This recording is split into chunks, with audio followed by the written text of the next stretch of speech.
예, 감사합니다. 로마서 6장 11절에서 14절 먼저 보도록 하겠습니다.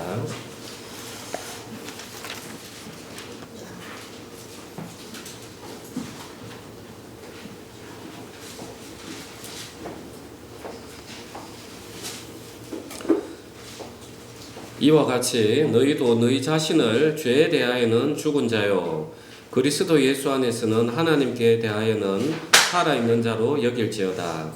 그러므로 너희는 죄가 너희 죽을 몸을 지배하지 못하게 하여 몸의 사욕에 순종하지 말고, 또한 너희 지체를 불의의 무기로 죄에게 내주지 말고 오직 너희 자신을 죽은 자 가운데서 다시 살아난 자같이 하나님께 드리며 너희 지체를 의의 무기로 하나님께 드리라.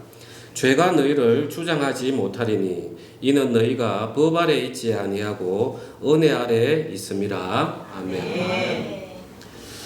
예, 지금 이제 우리가 로마서 6장 앞까지는 이제 예수 그리스도의 보혈로 우리가 이제 구원받은 그걸 우리가 많이 했습니다. 그리고 6장 초반부에는 세례에 대해서 우리가 설교를 했습니다.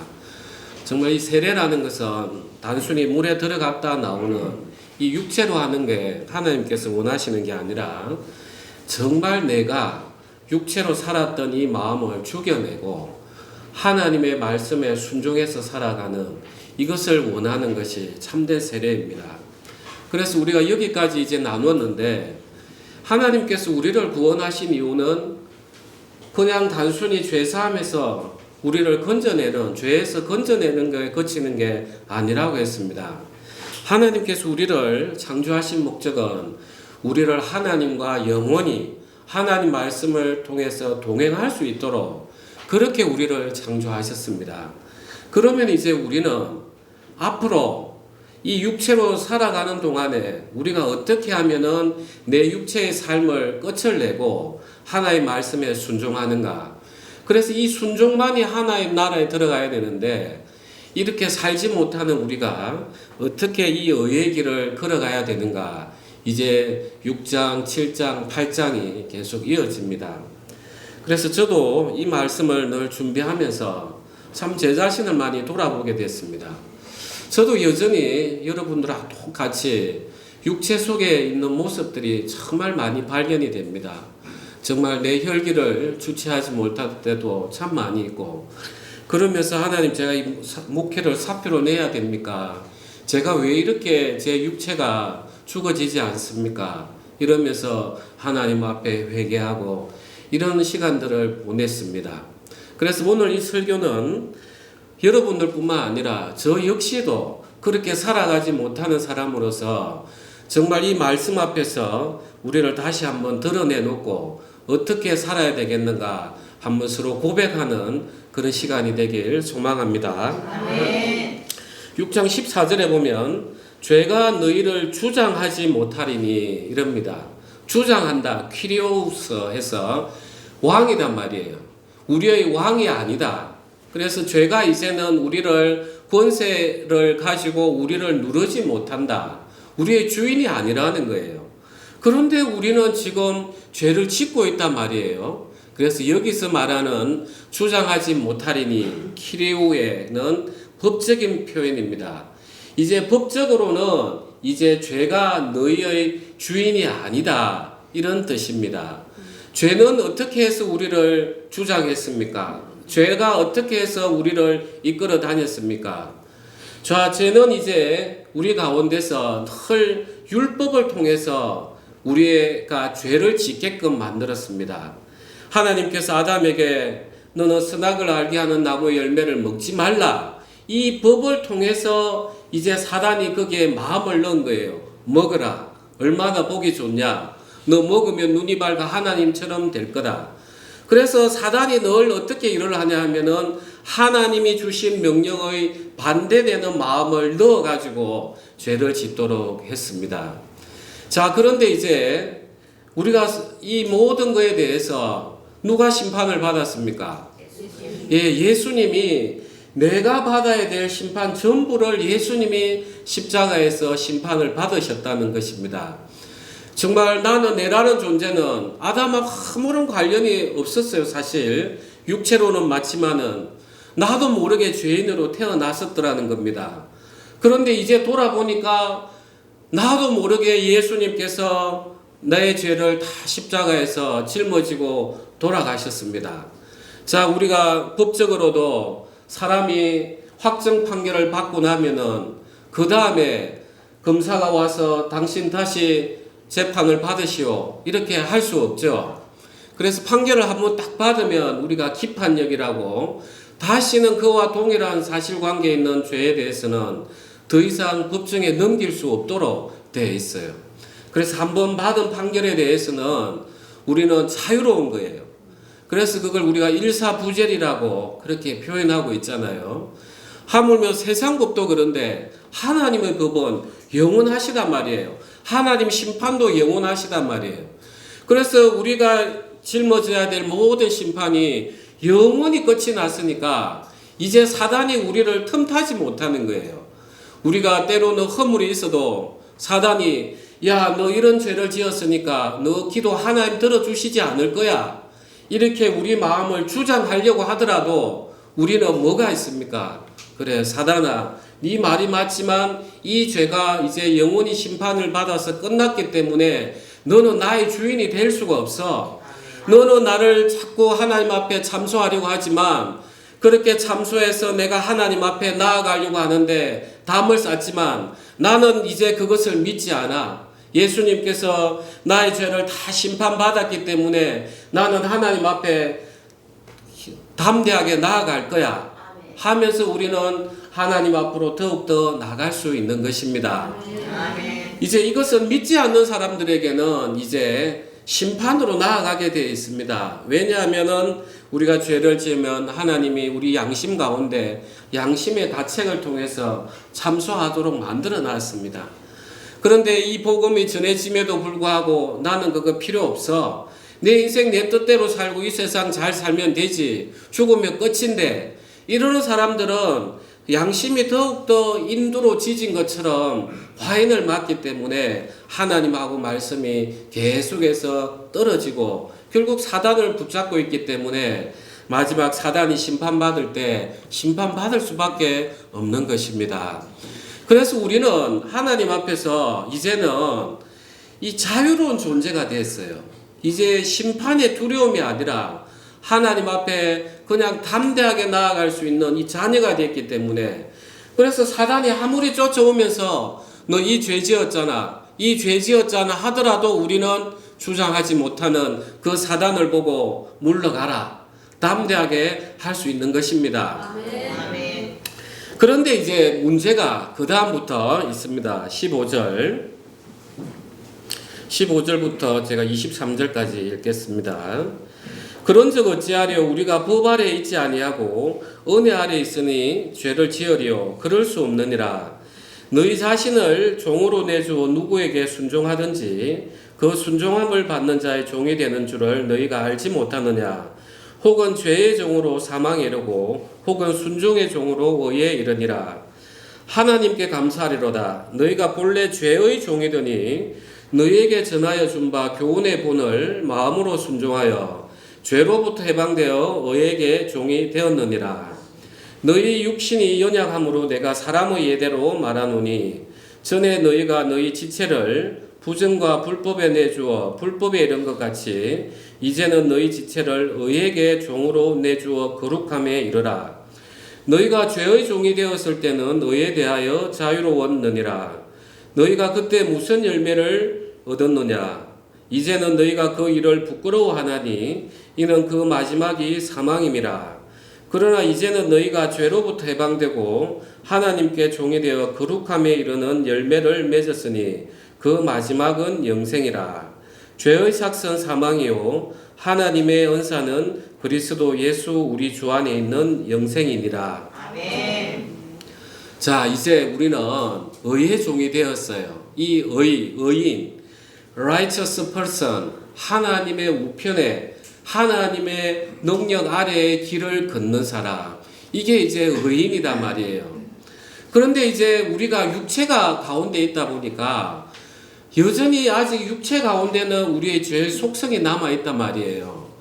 그러면 우리가 예수 그리스도의 보혈로 말미암아서 은혜를 입었으면 정말 하나님께서 이 죄인된 나를 이렇게 사랑하셨나 하면서 의의 길을 걸어가야 되는데 여전히 죄의 열매들이 나오더라는 겁니다.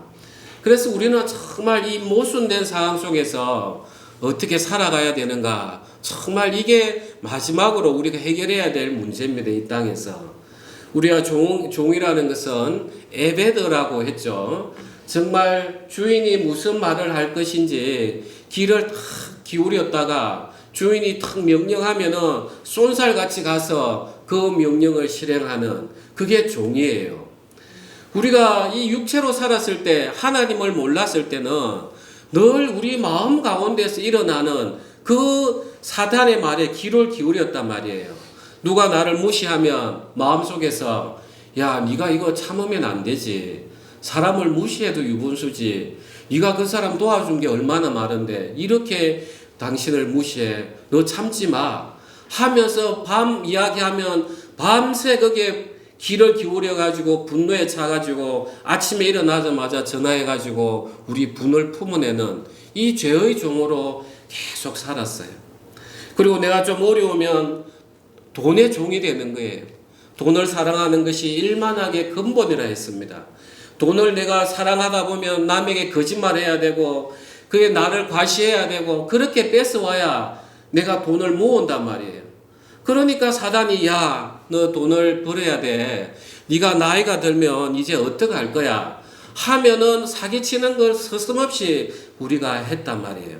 정말 죄의 종으로 그렇게 우리가 살았어요.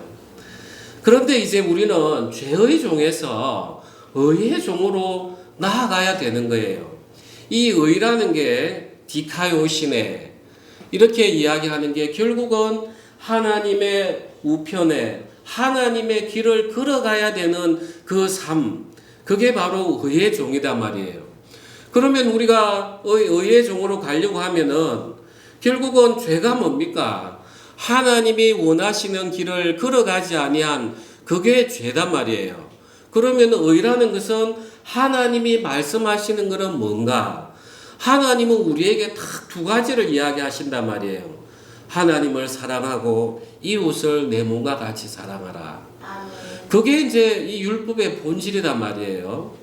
그러면은 내 마음에서 하나님을 경배하고 나아가야 되는데 늘 우리 인간은 나를 누가 도와줄 수 있는 게 없는가? 늘 우상으로 흘러갔단 말이에요.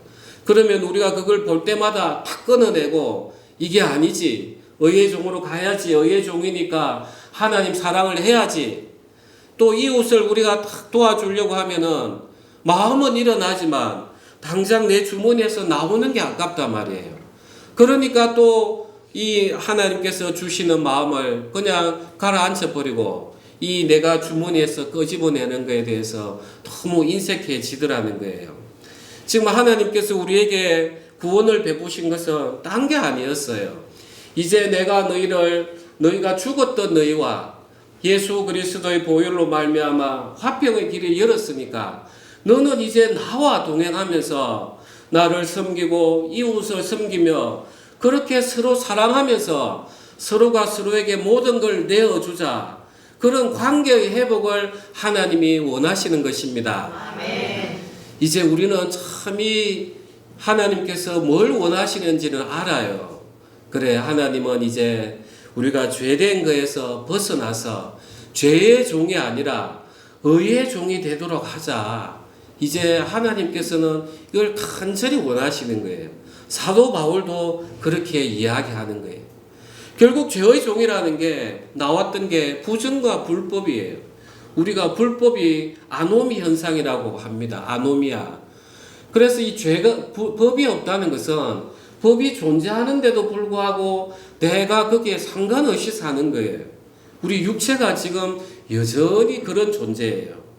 그래서 사도 바울께서는 이제 의의 열매를 맺어야 된다. 의의 열매를 맺어야 돼. 이 이야기를 계속 하고 싶은 거예요. 그런데 우리는 정작 그렇게 잘 살지를 못하는 거예요. 그래서 오늘 7장에 어떻게 하면 의의 열매를 맺을 것인가를 장황하게 이야기하고 있습니다. 오늘 그 부분을 계속 보겠습니다. 7장으로 가겠습니다. 형제들아, 내가 법 아는 자들에게 말하노니 너희는 그 법이 사람이 살 동안만 그를 주관하는 줄 알지 못하느냐. 남편 있는 여인이 그 남편 생전에는 법으로 그에게 매인 바 되나 만일 그 남편이 죽으면 남편의 법에서 벗어나느니라. 그러므로 만일 그 남편 생전에 다른 남자에게 가면 엄려라. 그러나 만일 남편이 죽으면 그 법에서 자유롭게 되나니 다른 남자에게 갈지라도 엄려가 되지 아니하느니라. 그러므로 내 형제들아, 너희도 그리스도의 몸으로 말미암아 율법에 대하여 죽임을 당하였으니 이는 다른 이 곧 죽은 자 가운데서 살아나신 이에게 가서 우리가 하나님을 위하여 열매를 맺게 하려 함이라. 우리가 육신에 있을 때는 율법으로 말미암는 죄의 정욕이 우리 지체 중에 역사하여 우리로 사망을 위하여 열매를 맺게 하였더니 이제는 우리가 얽매였던 것에 대하여 죽었으므로 율법에서 벗어났으니 이러므로 우리가 영의 새로운 것으로 섬길 것이요 율법 조문에 묵은 것으로 아니할지니라. 아멘. 그래서 사도 바울께서 이 혼인 관계를 통해서 이제 우리가 어떻게 하면 의의 길을 걸어갈 수 있는가 이제 힌트를 주시는 겁니다. 이 혼인은 우리가 히브리어로는 니수인이라고 하는데 우리가 그야말로 말하는 남녀 간의 결혼을 해서 하나가 되는 이 하나됨, 이걸 가르치기도 하고 또 신분이 상승되는 이 뜻을 같이 가지고 있어요. 니수인이. 우리가 아담과 하와를 보면 잘 알 수가 있어요. 하나님은 아담을 만드시고 아담의 갈비뼈를 통해서 하와를 만들었죠. 그런 다음에 하와를 아담에게 데리고 와서 하나가 되게 했습니다. 혼인이 된 거예요. 본래 하나님하고 언약을 맺었던 것은 누구였습니까? 아담이었어요. 아담에게 너는 에덴 동산을 경작하고 지켜라. 선악을 알게 하는 나무의 열매를 먹지 말라. 아담하고 막 언약을 맺었어요. 그런데 하와가 아담하고 혼인하면서 이 하와도 하나님 안에서 언약의 공동체가 됐던 거예요. 신분이 바뀐 거죠. 예, 그게 이제 혼인의 의미를 같이 가지고 있어요. 우리도 그렇잖아요. 우리도 사실은 하나님하고 아무런 관계가 없는 자였어요. 그런데 예수 그리스도께서 십자가에 죽으시고 우리는 그걸 믿음으로써 하나님께서 예수 그리스도 안에 우리를 하나로 만들어 놨어요. 그러니까 우리가 예수 그리스도의 신부가 되어서 우리의 신분이 하나님의 자녀로 바뀌어 버렸던 거예요. 이게 하나님이 주시는 혼인의 영적인 의미입니다. 이제 이 로마서를 기록했던 한 5, 60년경에 AD 유대인들에 대해서는 이 혼인에 대해서 여자 지위가 어떠했냐면은 남자에게 이렇게 속하도록 되어 있었고 이게 속해지면은 남편은 그 아내의 모든 부양의 책임을 져야 되는 그런 위치에 있었습니다. 그리고 이제 그 혼인 관계가 언제까지 지속이 됐냐면은 누구 하나 죽을 때까지. 그래서 죽음이 갈라놓기 전까지는 하나가 되도록 그렇게 하나님이 말씀하셨고 유대인도 그렇게 갔어요. 그리고 이 말씀을 듣는 헬라인들도 비슷한 위치에 있었는데 헬라인들은 남녀 간의 혼인을 언약 관계보다는 사람 대 사람의 계약 관계로 이렇게 봤습니다. 그래서 얼마든지 의사가 합치가 되면 벗어날 수 있는데 만약에 합치가 안 되면은 반드시 죽음에 이르기까지 이렇게 혼인관계가 유지되도록. 그래서 비슷했지만은 그리스 로마 사람들이 유대인 여자보다는 권리가 좀 작았습니다. 그러니까 이 여자들은 다른 자기 남편이 있는 한 다른 남자에게 가면 어떻게 되는 거예요? 왜 간음하는 게 되는 거예요? 그러니까 남편이 죽어야만이 여기에 자유로워지는 그런 관계에 있었어요. 그런데 지금 바울께서는 우리의 남편이 누구였다는 겁니까? 예, 율법이었다는 거예요. 예수 그리스도로 오기까지 율법이 우리를 꽉 잡고 있었단 말이에요. 너 이거 해야 돼. 또 안 하면은 사탄이 탐심을 넣어가지고 죄를 짓게 한 다음에 너 이렇게 해서 죄를 지었으니까 이제 너 하나님 앞에 길이 막혔어. 그러면서 율법을 지키지도 못하고 또 어기고 나면 어떻게 할 줄도 모르고 이런 관계에 있었단 말이에요. 그러니까 이제 이 바울께서는 율법에 대하여 죽어야 된다 이런 이야기를 하시는 거예요. 이 관계를 아주 잘 보여주는 게 사무엘상 25장을 한번 가보겠습니다. 제가 가진 성경은 구약 453페이지입니다. 25장 39절부터 제가 읽겠습니다. 나발이 죽었다 함을 다윗이 듣고 이르되 나발에게 당한 나의 모욕을 갚아주사 종으로 악한 일을 하지 않게 하신 여호와를 찬송할지로다. 여호와께서 나발의 악행을 그의 머리에 돌리셨도다 하니라. 다윗이 아비가일을 자기 아내로 삼으려고 사람을 보내어 그에게 말하게 하며 다윗의 전령들이 갈멜에 가서 아비가일에게 이르러 그에게 말하 이르되 다윗이 당신을 아내로 삼고자 하여 우리를 당신께 보내더이다 하니 아비가일이 일어나 몸을 굽혀 얼굴을 땅에 대고 이르되 내 주의 여종은 내 주의 전령들을 발 씻길 종이니라 하고 아비가일이 급히 일어나서 나귀를 타고 그를 뒤따르는 처녀 5과 함께 다윗의 전령들을 따라가서 다윗의 아내가 되니라. 아멘. 이 이야기는 제가 조금 해드릴게요. 25장 2절부터 있는 이야기입니다. 이제 다윗이 사울에게 쫓겨다닐 때 이제 갈멜에 이렇게 머물러 있었습니다. 그래 보니까 이제 이 나발 이름은 그야말로 미련한 자 이 뜻입니다. 부모가 어떻게 이름을 지어도 그렇게 지었는지 모르겠어요. 나발이 이제 양을 키우고 있었습니다. 그 동산에. 그래서 다윗이 자기들 부하들하고 해서 양이 멀리 가면 또 지켜주고 늑대가 오면 또 양을 못 잡아먹게 지켜주고 이렇게 하면서 이 나발이 아주 부하게 되도록 지켜줬어요. 그래서 이 나발이 이제 양이 얼마나 잘 컸겠습니까?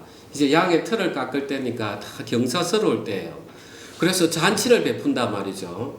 그래서 다윗이 이제 자기들 부하도 먹고 자기도 먹으려고 양식을 떡과 좀 구하러 이렇게 전령을 미리 보냈더니 이 나발, 이 미련한 자가 요새 보니까 주인을 피해서 도망다니는 종이 있다 하던데 다윗이 나와 무슨 상관이냐 하면서 그 전령들을 쫓아보내버려요.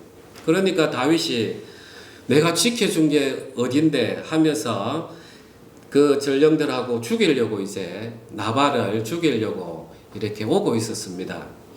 그런데 이제 그 아내 아비가일이 참 지혜로운 여자였어요.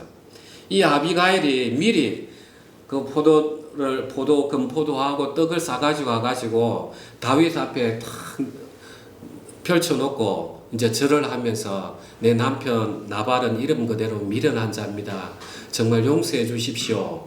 이렇게 해서 다윗이 나발을 죽이지 아니하고 돌아가요. 그런데 하나님께서 이 나발을 돌처럼 굳게 해서 죽게 하는 심판을 내리셨어요. 그래서 이제 이 소식을 듣고 다윗이 아비가일을 데리고 오는 거예요. 그러니까 그 아비가일을 데려올 때 남편이 죽었죠, 그죠? 예. 그래서 이 법에 매였던 우리의 신랑 되었던 우리의 신랑 되었던 법이 어떻게 죽는지를 보여주는데, 자, 죽는다는 게 뭡니까? 우리가 오늘 우리 조카들이 왔는데, 과학 시간에 제일 첫 번째 생명과학 보면 생명현상에 대해서 배워요. 그 중에 하나가 생명현상이 일어나는 것은 외부에 자극이 오면 거기에 반응이 일어나는 게 생명현상의 특징 중에 하나입니다. 그동안에 이제 우리는 사단이 주는 죄의 자극이 올 때마다 그래 맞아 하면서 미워하고 분을 내고 다 그렇게 했단 말이에요. 그러면 내가 이 사단이 주는 죄의 자극에 살아있는 거예요? 죽은 거예요? 예, 살아있었어요. 그래서 이 율법에 대해서 죽는다는 것은 이 사단이 어떤 자극을 준다 하더라도 내가 거기에 대해서 반응을 하지 않는 게 이 율법에 대해서 죽는 거예요. 제가 이제 금요일 날, 목요일 날 조금 힘든 일이 좀 있었습니다.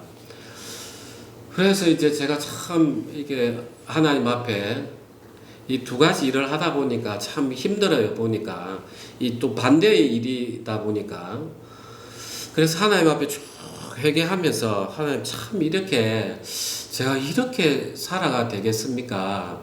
하는 마음이 계속 드는 거예요. 그러면서 저는 이 말씀이 그렇게 깊이 다가왔어요. 그래, 사단이 나에게 계속 충동질을 하더라도 내가 거기에 반응만 안 하면 되잖아. 그래, 내가 자꾸 사단이 주는 그 죄의 충동에 내가 반응을 하니까 계속 내 육신을 통해서 사단이 나를 지배하는 거잖아. 그래, 이제 내가 여기에 대해서 그냥 죽음을 선포해버려야 되겠구나 하는 그 마음이 강하게 드는 거예요. 그러면서 이제 금요일날 가고 토요일날 이렇게 쭉 준비하면서 이 세계를 제가 조금 맛을 봤어요. 아, 여기에 내가 반응하지 않으면 되는구나. 여러분들 아멘이 되십니까? 네. 우리는 계속해서 이 육체의 속성이 있다 보니까 사단이 조금만 우리의 선악의 열매를 타고 탁 들어오면 그래 맞아 하면서 우리의 혈기를 타고 탁탁탁 나가는데 그래 내가 여기 죽었지. 이제 내 남편은 내 주인은 이 율법이 아니라 누굽니까? 이제 우리의 남편은 누구예요? 예수님이다 말이에요. 그래 예수님은 뭐라 하시지? 예수님 말씀만 우리가 찾아보고 사단은 그 남편인 척 이야기하지만 그래 예수님이 내 진짜 남편이니까 이제 내 주인이 바뀌었단 말이에요. 이 나의 주인 되시는 예수님이 뭐라 하시지? 그래 그 말씀에 내가 귀를 기울여야 되겠구나 하면서 우리는 계속 그 말씀으로 나가야 되는 거예요. 우리가 분재를 할 때도 보면 어린 소나무들은 분재하기가 참 쉽습니다. 그런데 이제 가지가 굵은 소나무들은 일부는 잘라서 이걸 숙이고 거기에 철사를 묶어 가지고 이렇게 해야만이 방향이 잡혀요. 우리가 대부분 신앙을 지금 여기 계신 분들은 나이가 드셔서 신앙을 했어요. 얼마나 뻣뻣하겠어요. 그러니까 하나님께서는 고난을 통해서 이 내 뻣뻣한 것들을 다 치시는데 우리는 그걸 잘 못 받아내는 거예요. 그러니까 이렇게도 힘이 들고 저렇게도 힘이 들고 나는 왜 이리 신앙이 안 됩니까? 우리는 그럴 때 그건 사단이 주는 생각이고 아 하나님께서 지금 나를 의의 길로 이끌어 주시는구나 하면서 또 하나님의 말씀에 귀를 기울여야 되는 것입니다. 이게 진짜 우리가 나의 남편 되었던 그 율법, 죄에 대해서 내가 죽는 모습, 내가 여기에 반응을 하지 않아야 되겠구나. 내가 자꾸 사단이 주는 것들을 내가 줄 때마다 입으로 받아 먹으니까 계속해서 열매가 나오는 거예요. 그럴 때마다 우리는 나의 진짜 남편 되시는 예수님이 뭐라 하시는가. 그래서 오늘 다윗이 보면은 39절에 한번 보십시오. 사무엘상 25장 39절. 나발이 죽었다 함을 다윗이 듣고 이르되 나발에게 당한 나의 모욕을 갚아주사 종으로 악한 일을 하지 않게 하신 여호와를 찬송할지로다. 내가 안 났으니까 누가 일을 하시는 거예요? 예, 하나님, 나의 참되신 남편. 그래서 그 혼인관계에서 혼인만 되면은 남편이 그 부인의 모든 생계를 책임지는 그 위치에 하나님이 계시는 것입니다. 우리 다시 로마서 돌아가겠습니다. 로마서 7장 14절부터 보겠습니다. 7장 14절. 우리가 율법은 신령한 줄 알거니와 나는 육신에 속하여 죄 아래에 팔렸도다. 내가 행하는 것을 내가 알지 못하노니 곧 내가 원하는 것은 행하지 아니하고 도리어 미워하는 것을 행함이라. 만일 내가 원하지 아니하는 그것을 행하면 내가 이로써 율법이 선한 것을 시인하노니 이제는 그것을 행하는 자가 내가 아니요 내 속에 거하는 죄니라. 내 속 곧 내 육신에 선한 것이 거하지 아니하는 줄을 아노니 원함은 내게 있으나 선을 행하는 것은 없노라. 내가 원하는 바 선은 행하지 아니하고 도리어 원하지 아니하는 바 악을 행하는도다. 만일 내가 원하지 아니하는 그것을 하면 이를 행하는 자는 내가 아니요 내 속에 거하는 죄니라. 그러므로 내가 한 법을 깨달았노니 곧 선을 행하기 원하는 나에게 악이 함께 있는 것이로다. 내 속 사람으로는 하나님의 법을 즐거워하되 내 지체 속에서 한 다른 법이 내 마음의 법과 싸워 내 지체 속에 있는 죄의 법으로 나를 사로잡는 것을 보는도다. 오라 나는 공고한 사람이로다. 이 사망의 몸에서 누가 나를 건져내랴. 여러분들의 고백이죠. 자, 분명히 앞에서는 죄가 우리를 주장하지 못한다고 했어요. 그런데 이 주장하지 못하는 게 법적인 거란 말이에요. 하나님이 딱 보시기에는 이제 우리는 죄에 대해서도 율법에 대해서도 죽었으니까 죄가 들어오더라도 너는 이제 그 주인이 아니야 하면서 법적으로 명확하게 선포를 해놨어요. 그런데 아직까지 우리 육신에는 뭐가 있다는 거예요? 예, 우리가 죽을 때까지 사단이 저 멸망의 구렁텅이에 가서 심판을 받을 때까지 우리 육신에는 늘 이 죄가 사실적으로 존재하더라는 거예요. 그러니까 법으로는 죽었고 사실적으로는 죄가 살아있고 이걸 어떻게 해결해야 됩니까? 이제 사도 바울이 이것을 우리에게 지금 말씀하시고자 하는 거예요. 좀 추상적입니다.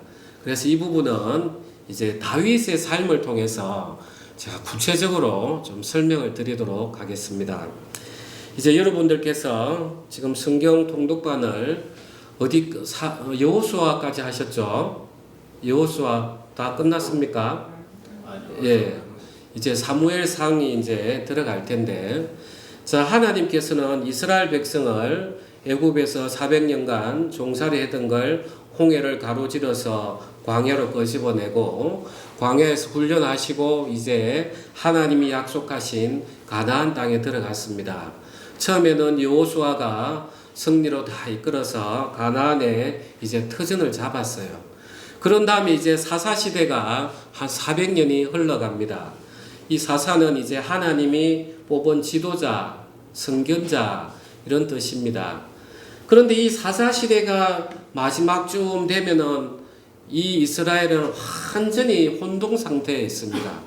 각자 자기의 옳은 소견대로 행했기 때문에 이 이스라엘이 정말 저 사람들이 하나님 택한 민족이 맞아 할 정도로 혼돈 속에 있었습니다. 그래서 이제 그때 이스라엘 백성들이 그 사무엘 선지자에게 구하는 거예요. 우리도 왕을 주십시오. 다른 나라 보니까 왕이 있으니까 왕이 전쟁터 앞장서서 자 진격하고 활을 쏘고 하니까 얼마나 보기 좋아요. 그러니까 이스라엘 백성들이 우리도 왕 주십시오. 왕 주십시오.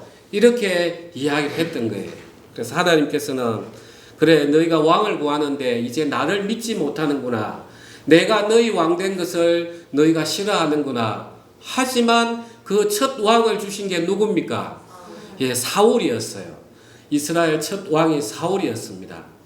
그런데 이제 사울은 키가 서면은 다른 사람 어깨 위에 이 머리가 있어요.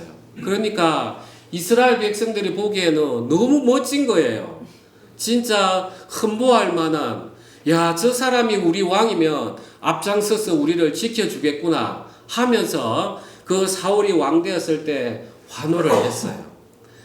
그래, 이 사울은 또 이제 어떠한 일을 했냐면 사무엘상 14장으로 한번 가봅시다. 사무엘상 14장 52절. 제가 가진 성경은 구약 431페이지입니다. 자, 14장 52절 다 찾으셨으면 합독하겠습니다. 사울이 사는 날 동안에 블레셋 사람과 큰 싸움이 있었으므로 사울이 힘센 사람이나 용감한 사람을 보면 그들을 불러 모았더라. 자, 사울이 인간적으로 멋져요. 정말 키도 크고. 그런데 이 사울은 하나님을 의지하는 방향으로 나아가야 되는데 누구를 의지하는 방향으로 나아갔어요? 예, 힘센 사람. 그래서 딱딱 전쟁을 해보고 야, 저 친구 참 싸움 잘하네. 내 곁에 와. 이러면서 자기 주위에는 정말 인적인 네트워크가 풍부했던 거예요. 그래서 필요하면 이번에 누가 하시오? 누가 하시오? 전쟁이 나도 이번에 누가 앞장서시오? 그렇게 하는 동안에 하나님을 의지할 마음이 있겠습니까? 또 우리 모습 같죠?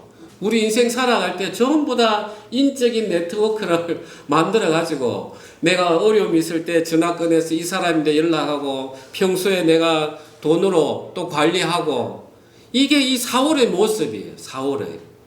실제 그렇게 하니까 사울이 13장을 한번 가보십시오. 사무엘상 13장 8절입니다. 13장 8절부터 제가 14절까지 읽겠습니다. 사울은 사무엘이 정한 기한대로 이레 동안을 기다렸으나 사무엘이 길갈로 오지 아니하며 백성이 사울에게서 흩어지는지라. 사울이 이르되 번제와 화목 제물을 이리로 가져오라 하여 번제를 드렸더니 번제 드리기를 마치자 사무엘이 온지라. 사울이 나가 맞으며 무난함에 사무엘이 이르되 왕이 행하신 것이 무엇이냐 하니 사울이 이르되 백성은 내게서 흩어지고 당신은 정한 날 안에 오지 아니하고 블레셋 사람은 믹마스에 모였음을 내가 보았으므로 이에 내가 이르기를 블레셋 사람들이 나를 치러 길갈로 내려오겠거늘 내가 여호와께 은혜를 간구하지 못하였다 하고 부득이하여 번제를 드렸나이다 하니라. 사무엘이 사울에게 이르되 왕이 망령되이 행하였도다. 왕이 왕의 하나님 여호와께서 왕에게 내리신 명령을 지키지 아니하였도다. 그리하였더라면 여호와께서 이스라엘 위에 왕의 나라를 영원히 세우셨을 것이거늘 지금은 왕의 나라가 길지 못할 것이라. 여호와께서 왕에게 명령하신 바를 왕이 지키지 아니하였으므로 여호와께서 그의 마음에 맞는 사람을 구하여 여호와께서 그를 그의 백성을 지도자로 삼으셨느니라 하고. 자, 이제 전쟁이 일어났습니다. 사울이 이제 주변에 사람들이 많지만 그 블레셋 사람들이 워낙 물밀듯이 밀려오니까 이제 사무엘 선지자가 와서 하나님 앞에 빨리 빌어줘야 되는데 급한 거예요. 그런데 사무엘은 오지는 않고 그걸 자기가 절을 하면서 하나님 앞에 번제를 드리는 그 율법을 어겨버렸어요. 이 사울의 행위를 보면은 결국은 이 하나님을 의지하는 믿음이 있는 겁니까? 예, 하나님을 의지하지 않았다는 거예요. 하나님께서는 사무엘을 늦게 보낸 데는 이유가 있었어요. 저게 진짜 나를 의지하는가 보고 싶었던 거예요. 그런데 사울은 늘 주변에 힘센 사람들을 모아놓고 있다 보니까 하나님의 말씀이 우습게 생각이 됐던 거예요. 그러니까 자기가 하나님의 말씀을 무시하고 자기의 옳은 길로 나아갔습니다. 여기에서 여러분 자신의 모습을 볼 수 있겠습니까? 이게 육체로 사는 그리스도인의 모습이에요. 내가 하나님 믿습니다. 이 사울은 하나님이 세운 왕이었어요.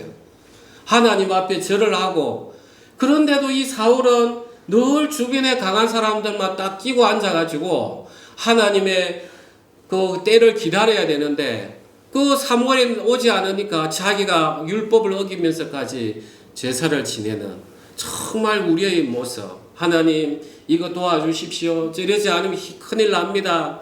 그럴 때 우리는 믿음으로 더 나아가면 하나님께서 그 왕위를 영원히 세워주셨을 건데 그걸 못 참아가지고 자기의 길로 나아가는 우리 육체로 사는 그리스도인의 모습입니다.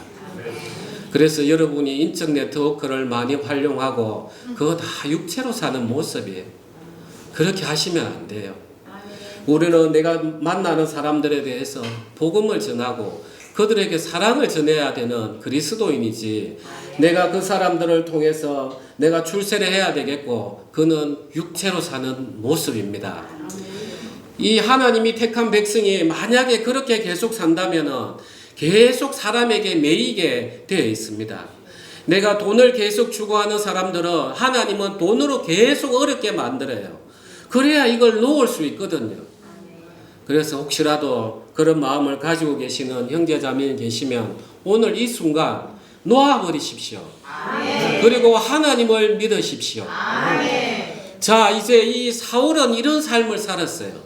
그런데 이제 다윗은 어떤 삶을 살았느냐 하면은 이 사울과 정반대되는 모습입니다. 이제 하나님께서 오늘 이 사무엘 보고 사울에게 이야기했어요. 그의 마음에 맞는 사람을 구하여 여호와께서 그를 그의 백성의 지도자로 삼으셨느니라.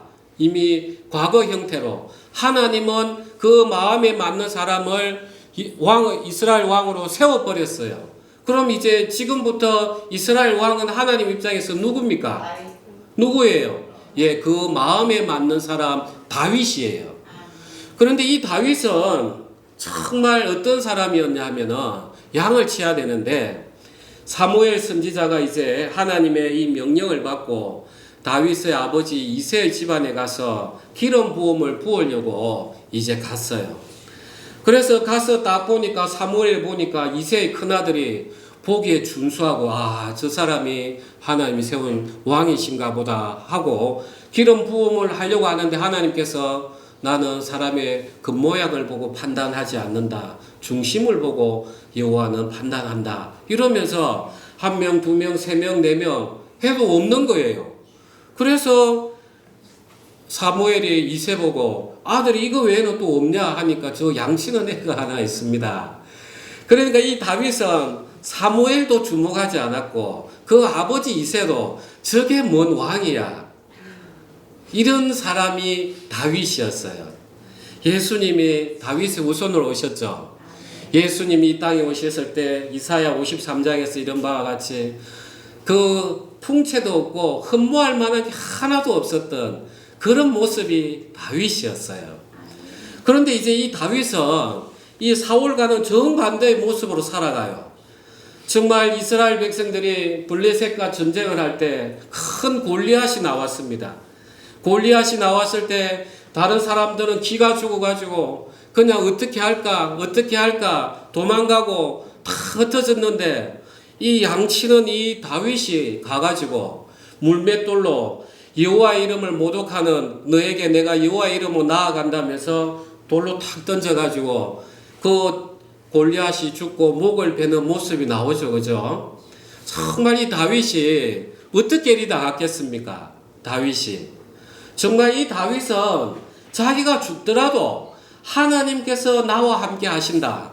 그 마음으로 그냥 걸어 나갔던 거예요. 그런데 이 또 다윗 주위에는 어떤 사람들이 모였는지 우리가 한번 볼까요? 사무엘상 22장입니다. 22장 1절 2절입니다. 22장 1절 2절. 그러므로 다윗이 그곳을 떠나 아둘람 굴로 도망하며 그의 형제와 아버지의 온 집이 듣고 그리로 내려가서 그에게 이르렀고 22절은 합독하겠습니다. 환난당한 자와 모든 자, 빚진 모든 자와 마음이 원통한 자가 다 그에게로 모였고 그는 그들의 우두머리가 되었는데 그와 함께한 자가 400명 가량이었더라. 아멘. 사울하고 정반대죠. 정말 나름대로 사울은 장수들이 착 있어가지고 포음이라도 났는데 이 다윗은 400명인데 보니까 환난당한 자, 빚진 자, 마음이 원통한 자 다 여기 계신 분들이죠. 여기 계신 분들이에요. 그래서 우리가 여기 진짜 아둘람 굴이에요. 우리가.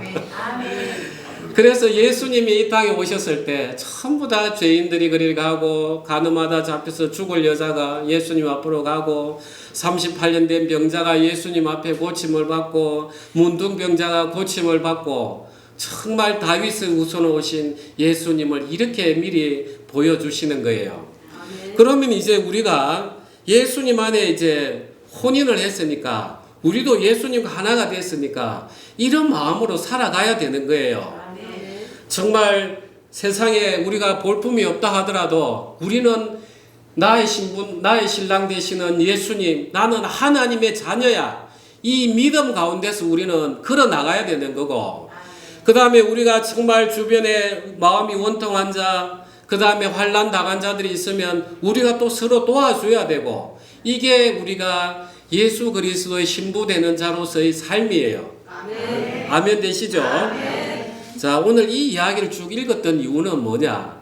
우리가 법적으로는 죽었는데 사실적으로는 죄가 살아있으니까 이 관계 때문에 읽는데, 지금부터가 이제 다윗이 어떻게 살았는지 한번 보겠습니다. 사무엘상 18장 6절에서 9절입니다. 18장 6절에서 9절. 무리가 돌아올 때 곧 다윗이 블레셋 사람을 죽이고 돌아올 때 여인들이 이스라엘 모든 성읍에서 나와서 노래하며 춤추며 소고와 경세를 가지고 왕 사울을 환영하는데, 여인들이 뛰놀며 노래하여 이르되 사울이 죽인 자는 천천히요 다윗은 만만히로다 한지라. 사울이 그 말에 불쾌하여 심히 노하여 이르되 다윗에게는 만만을 돌리고 내게는 천천만 돌리니 그가 더 얻을 것이 나라 말고 무엇이냐 하고 그날 후로 사울이 다윗을 주목하였더라. 아멘. 이제 사울은 다윗이 하나님 보기에 왕이 됐는데도 그게 관심이 없는 거예요. 왜냐하면 자기는 지금 왕이니까, 이 땅에서는. 그런데 이 여자들도 좀 사울이 없을 때 노래 불렀으면 좋았을 건데, 사울이 있는 데서 사울이 죽인 자는 천천히요 다윗은 만만히로다. 기분 안 좋죠? 여러분도 들으니까. 그러니까 사울 마음에는 저 다윗을 죽여야 되겠구나, 이 마음밖에 안 드는 거예요. 왜 에덴 동산에서 사탄이 아담을 주목했겠습니까? 본래는 이 사탄이 하나님의 그 천사장이었는데, 이제 하나님께서 이 아담을 만들고 아담으로 하여금 피조 세계를 다스리고 하니까 이제 이 사탄의 눈에는 이 아담을 죽여야 되겠죠. 그 마음이 그대로 이 사울에게 또 들어와 있는 거예요. 그래서 여러분들은 참 안타깝습니다. 구원받은 백성은 사단이 주목하고 있어요. 이해하시죠? 예, 여러분들 잘못 걸려 들었어요. 이걸 그대로 가지시고 요한계시록 12장 한번 가보십시오. 12장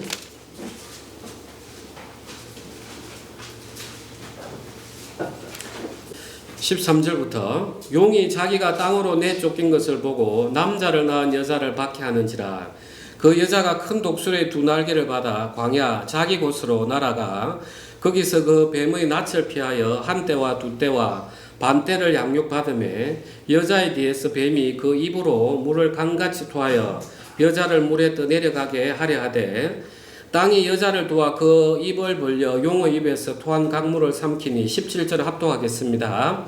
용이 여자에게 분노하여 돌아가서 그 여자의 남은 자손 곧 하나님의 계명을 지키며 예수의 증거를 가진 자들과 더불어 싸우려고 바다 모래 위에 서 있더라. 아멘. 예, 그래서 지금 사탄은 여러분들을 가득 주목하고 있는 거예요. 저게 하나님의 자녀가 된다고 내가 가만히 있을 수 없어. 이렇게 우리 육체 속에서 계속해서 전쟁을 일으키고 있는 모습입니다. 그러니까 지금 우리는 사도 바울이 이야기한 그 공고한 장거예요. 분명히 하나님은 예수 그리스도로 말미암아서 죄와 사망과 율법의 모든 것이 심판으로 끝났다 했는데 내 육체 가운데는 남아있으니까 이 얼마나 공고한 자입니까? 이제 다윗이 기름 부음을 받고 나서 그 다음에 여인들이 사울이 죽인 자는 천천히요 다윗이 죽인 자는 만만히요 이러니까 그때부터 다윗은 사울에게 쫓기는 삶을 살았어요. 완전히. 그야말로 그때부터는 이 다윗은 언제 죽을지 모르는, 사울이 모든 병력을 동원해서 이 다윗 잡으려고 이렇게 했어요.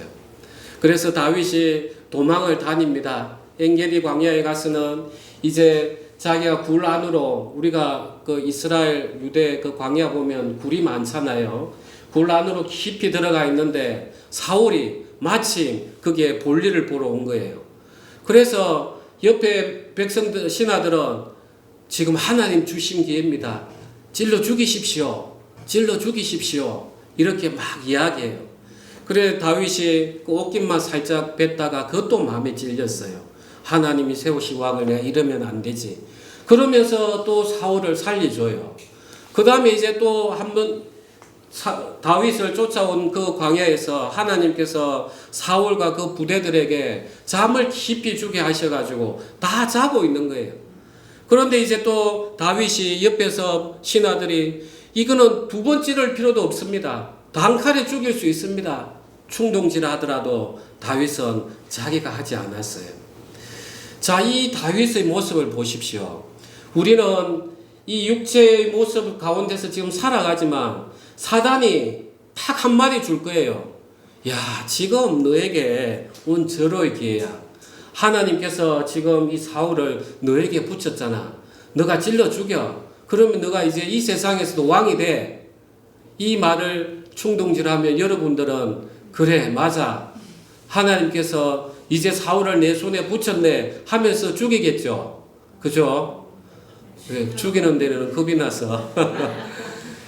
우리는 그 소리를 잘 들어요. 늘. 그런데 다윗은 그렇지 않더라는 거예요. 다윗이 어떻게 이러지 않았을까? 여기에 우리는 주목을 해야 되는 거예요. 어떻게 하면은 내가 이 죄의 소리에서 듣지 않을 수 있는가? 여기에 우리는 주목해야 되는 것입니다. 자, 다윗은 왜 그랬을까? 저는 참 생각을 많이 해봤습니다. 다윗은 하나님이 일하실 거라는 걸 믿었죠. 아멘. 그죠? 왜 그렇게 믿었는가? 다윗은 어릴 때부터 양치기 하면서 사자와 곰이 양을 뺏어가면은 그 어린데도 자기가 막대기로 쫓아내고 또 사자 수염을 잡고 자기가 물리치고 이렇게 했단 말이에요. 그러면서 다윗은 크면서 하나님이 살아계시고 이스라엘에 하나님이 지금 나와 동행을 하시는구나 하는 걸 알게 된 거예요. 계속해서. 그래서 자기가 이 하나님으로부터 입었던 은혜를 잊어버리지 않는 거예요. 그래서 이게 계속 커지니까 골리앗을 만날 때도 하나님이 나와 함께 하시는데 골리앗 육체에 불과한데 하나님을 경멸하는데 하나님이 심판하실 거야 하면서 또 나아갔던 거예요.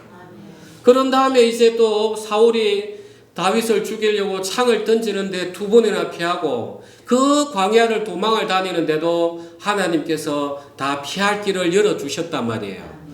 그러니까 다윗은 이제 시간이 지나면서 하나님 나와 함께 하시는구나. 하나님 진짜 나를 이스라엘 왕으로 세우셨구나. 그러면 하나님께서 정말 이 일을 이룩하시겠네. 정말 하나님은 약속에 신실한 분이시네 하는 것을 받아들였던 거예요.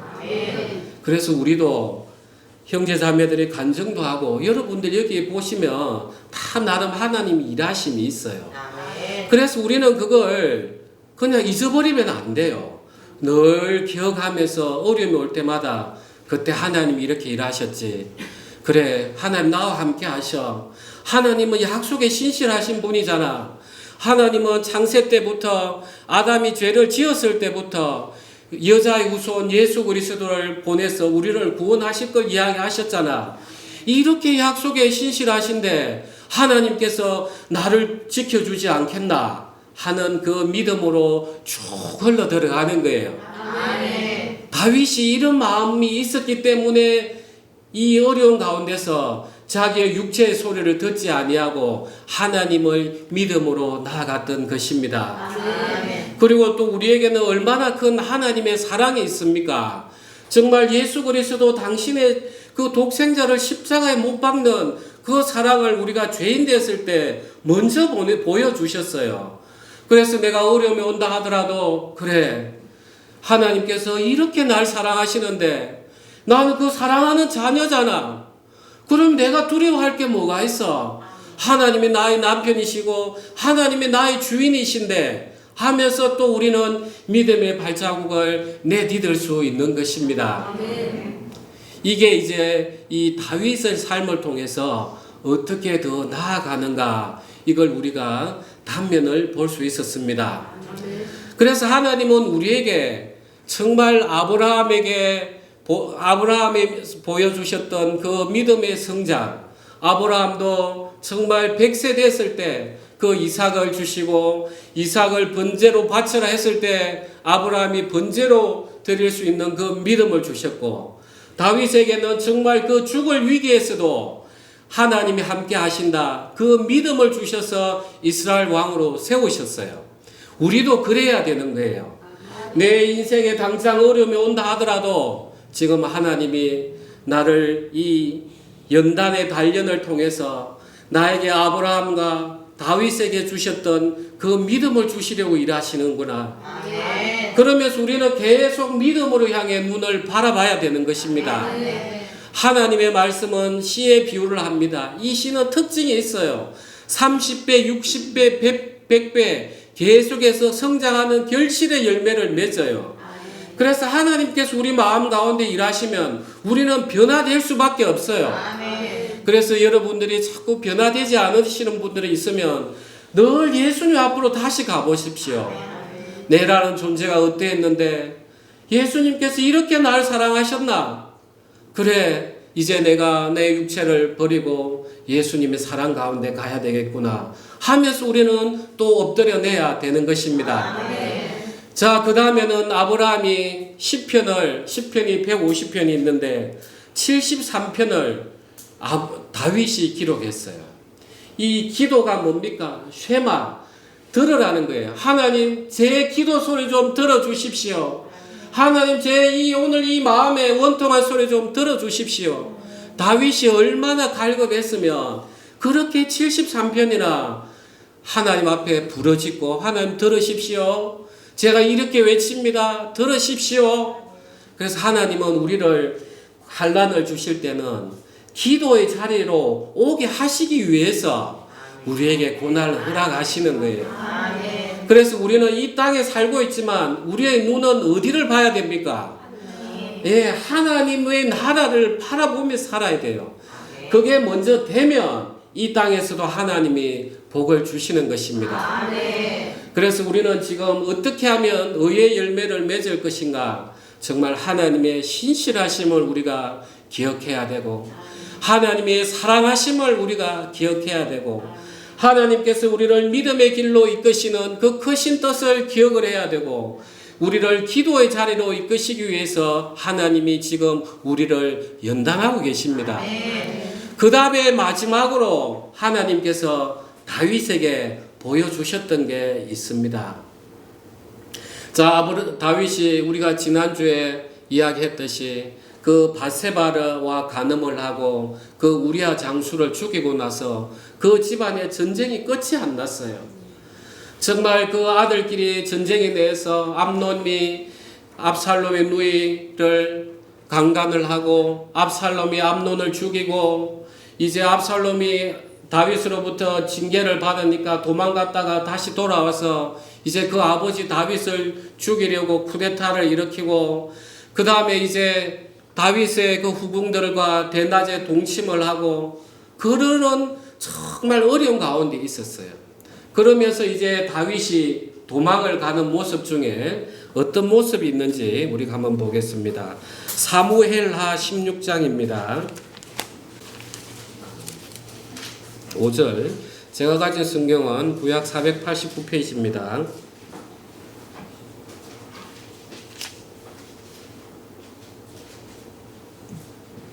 5절부터 제가 읽겠습니다.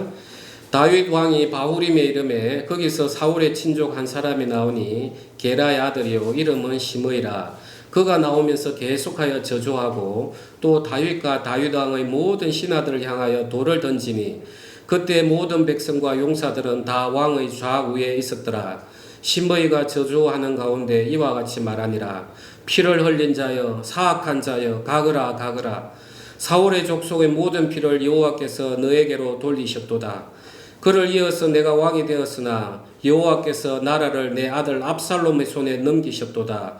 보라, 너는 피를 흘린 자이므로 화를 자초하였느니라 하는지라. 스루야의 아들 아비새가 왕께 여짜오되 이 죽은 개가 어찌 내 주 왕을 저주하리까?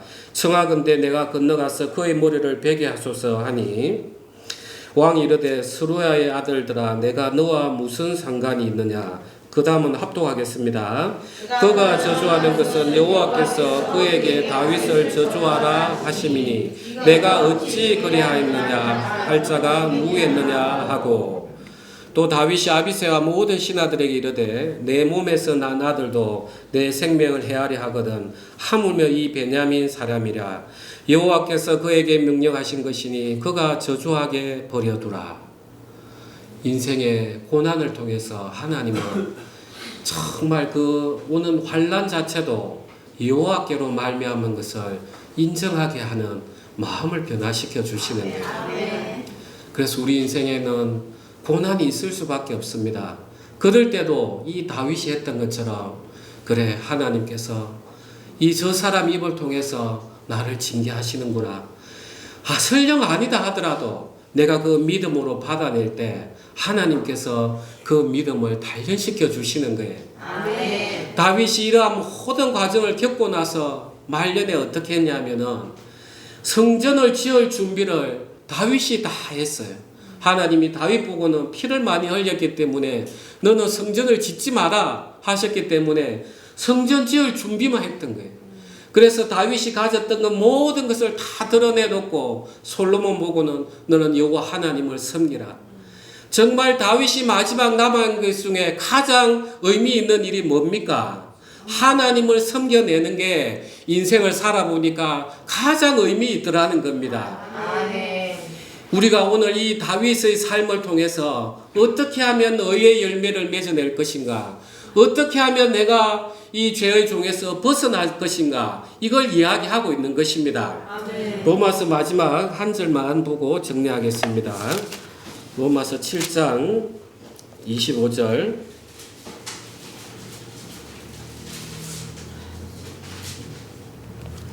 자, 7장 25절 다 같이 합독하겠습니다. 우리 주 예수 그리스도로 말미암아 하나님께 감사드리로다. 그런즉 내 자신이 마음으로는 하나님의 법을, 육신으로는 죄의 범을 섬기노라. 이렇게 공부했던 다윗이 마지막에 뭐로 끝나느냐? 우리 주 예수 그리스도로 말미암아 하나님께 감사하리로다. 정말 다윗의 모습을 비교해 보십시오. 우리 주 예수께서 정말 우리가 당해야 될 모든 것을 당하시는 그 사랑을 통해서 우리를 감동시켜 주시고 우리를 그의 신부가 되게 하시고, 그러니까 이 다윗 사도 바울은 예수 그리스도 안에서 모든 것들이 다 보여지더라는 것입니다. 우리가 인생에 어떠한 어려움이 있다 하더라도 예수님이 우리를 얼마나 사랑하셨는가, 이것을 늘 묵상하면서 이겨내시기 바랍니다. 기도하겠습니다.